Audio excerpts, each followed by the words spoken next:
বার্মিংহামে Everest বিজয়ী ওয়াসিফা নাজরিন ও রাঁধুনি শিল্পের বিখ্যাত ব্যক্তি টমি মিয়াকে সংবর্ধনা প্রদান করেছে Habiganj society of Midlands.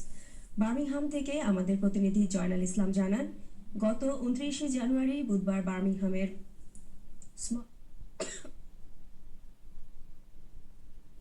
Small হিথের county রোডস্থ একটি রেস্টুরেন্টে সংগঠনের সভাপতি রানা মিয়ার সভাপতিত্বে ও সাধারণ সম্পাদক এম এ মুনতাকিমের পরিচালনায় অতিথি হিসেবে উপস্থিত ছিলেন টমি মিয়া ও স্টার কেটারিং ইউকের মোহাম্মদ শাহজাহান। অন্যান্যদের মধ্যে আরও বক্তব্য রাখেন হুমায়ুন কবির চৌধুরী, শমশেদ বক্ত চৌধুরী ও মোহাম্মদ কবির উদ্দিন। বক্তারা অতিথিদের বাংলাদেশের মান বিশ্বের দরবারে উচ্চ আসনে উন্নীত করার জন্য হবিগঞ্জ সোসাইটি অফ মিডল্যান্ডসের পক্ষ থেকে অভিনন্দন জানান। আবার চলে যাচ্ছি ছোট্ট একটি বিরতিতে। বিরতির পর ফিরে আসছি আরও খবর নিয়ে।